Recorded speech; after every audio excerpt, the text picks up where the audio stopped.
So you're thinking about moving or relocating to Columbus, Ohio, and you're wondering, hey, what's it like to live in Columbus? Or maybe you're just looking for someone to give you some straight answers about the city. You might be moving here for a new job, or maybe it's closer to be family. Well, having been born and raised here in Central Ohio and a graduate of the Ohio State University, there's no one better to fill you in. I put together a list of the top 5 best things about Columbus, Ohio, and the 5 things that, kind of suck. I'm going to be completely transparent and break it all down for you. Let's go!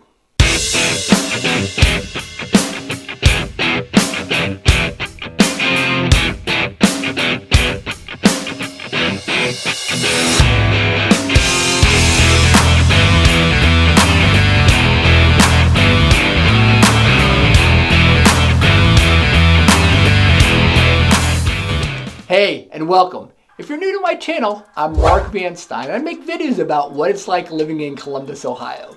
I cover things like the best schools, neighborhoods, areas, things to do, so you can get a really good feel of what it's like to live here in Central Ohio. If you like what you see, do me a favor, hit that thumbs up button and subscribe because I'm dropping new videos every week. Not only about Columbus, but also about the suburbs as well. And if you're thinking about relocating or moving here, let my team and I help. I'm a licensed RE/MAX realtor and have been helping people relocate to Columbus for the last 18 years.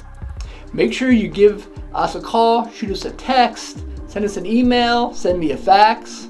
I think I still got a fax machine somewhere. Any way you want to get a hold of us, my team and I got your back. We literally get phone calls, emails, texts every day from people relocating to Columbus, and we absolutely love to help. So, on with the video. Let's break this down. Make sure you watch the last con because it is a big one. It's a health hazard and something you absolutely need to do if you're thinking about moving or buying a home in Columbus, Ohio. So let's start with the pros. Number 1, the people here are super friendly.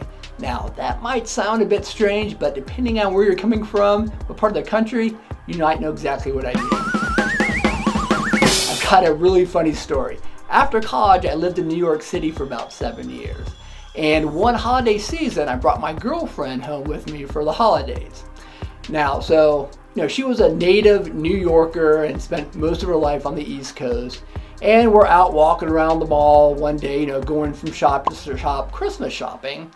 And we were walking into stores and salespeople keep coming up to us and saying, hey, what can I do to help you? What are you looking for?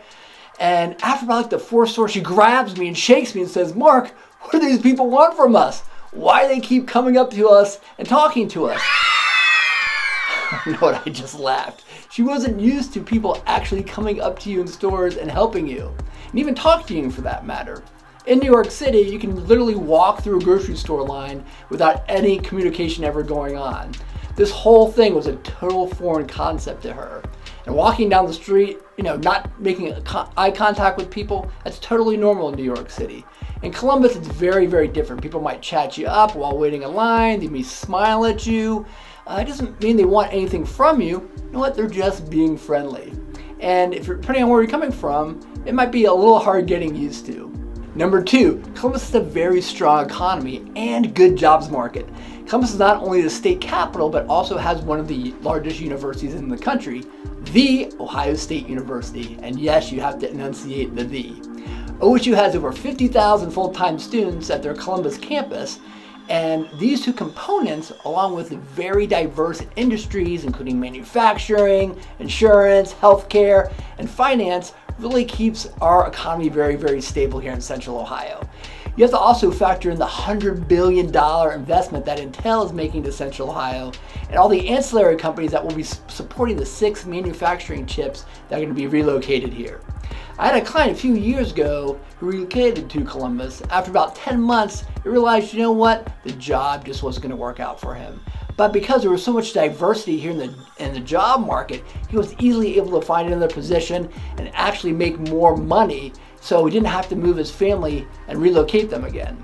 Number 3 is the cost of living. The cost of living here in Columbus, Ohio is very, very reasonable, especially compared to some of the other major metropolitan areas. Check out one of my other videos on this channel, which breaks down the cost of living here in Central Ohio. Every year I relocate people from cities like San Francisco, Los Angeles, Austin, Chicago, and everyone has the same comments.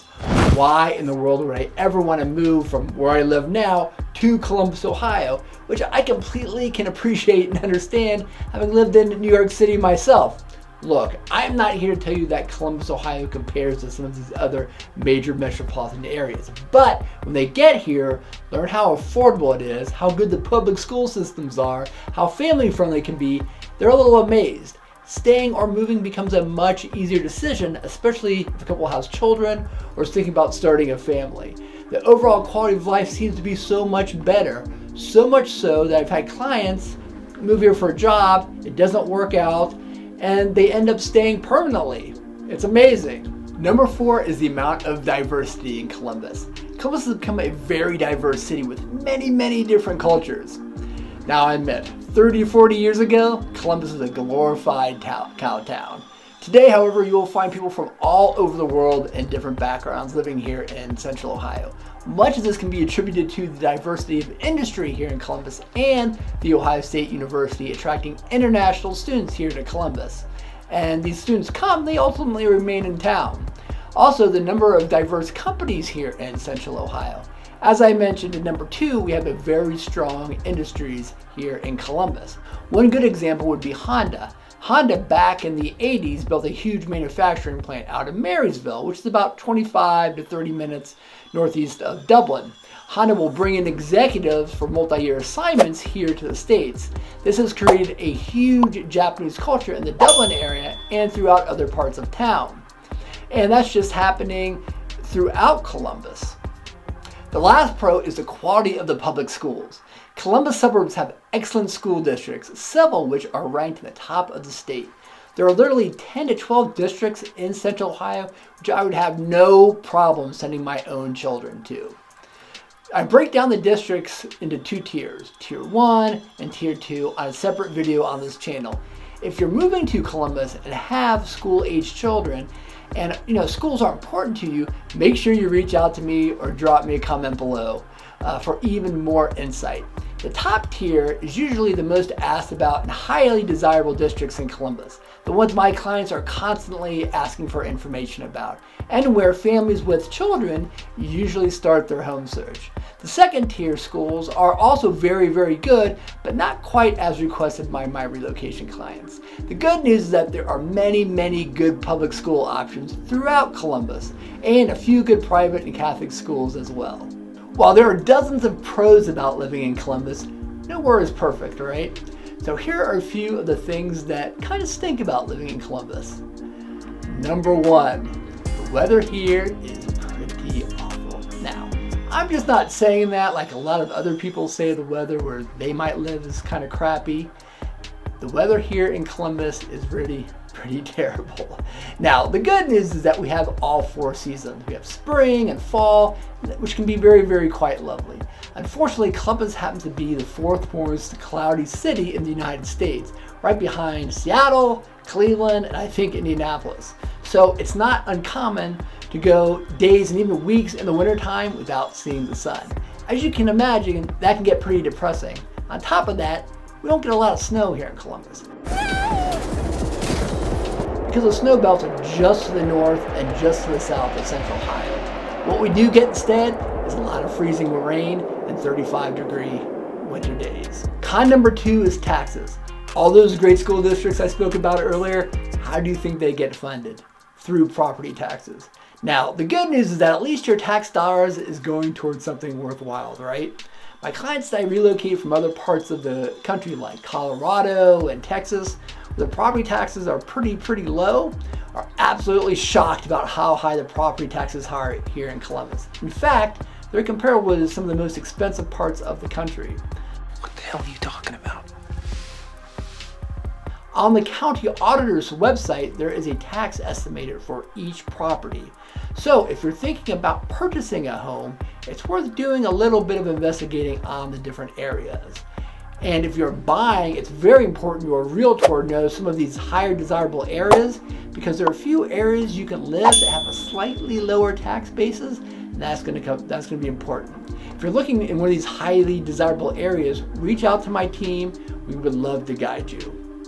Con number 3, the lack of fine dining. While the restaurant scene in Columbus, Ohio has made huge strides in the last 10 to 15 years, there is still very little true fine dining here in Central Ohio. Yes, we have a bunch of nice restaurants and a million steakhouses, if you want to consider that fine dining. But if you're a foodie and you're looking for a true 5-star dining experience, that's the kind you might find in a major metropolitan city like in San Francisco or New York or Chicago, it's a little bit tough. As I mentioned, we have many good casual style restaurants and a wide variety of cuisine to choose from, but just not a lot of fine dining. The last con, and perhaps one of the biggest, is the very high radon levels we have in Central Ohio. Now, if you don't know what radon is and you're planning on moving to Columbus, I would highly suggest you do a Google search and do a little bit more research on the effects of radon. Radon is a carcinogen and the 3rd leading cause of lung cancer. Radon gas is caused by the breakdown of shale and slate, which kind of permeates up through the ground. And because Columbus is in a big river basin, has a very high radon count throughout the city and suburbs. So if you're thinking about buying a home, you definitely want to do a radon test during your inspection period. About 98% of homes I deal with have high radon counts, so don't be surprised if the test comes back above the EPA recommended level 4.0. Well, that's it. Hey, I know moving can be super stressful. Where should I live? What are the best areas? What are the best schools? Am I really gonna like Columbus? Questions I literally get every day, and that's where me and my team come in. If you're thinking about moving or relocating to Columbus, make your life a little easier and give me a call. I've been relocating people to Columbus for the last 18 years, and there is really no other city in the world where I would rather live. You can call me, text me, email me. My information's in the video and also down below. Check out some of the other videos on my channel about what life is like in Columbus. And until next time, take care.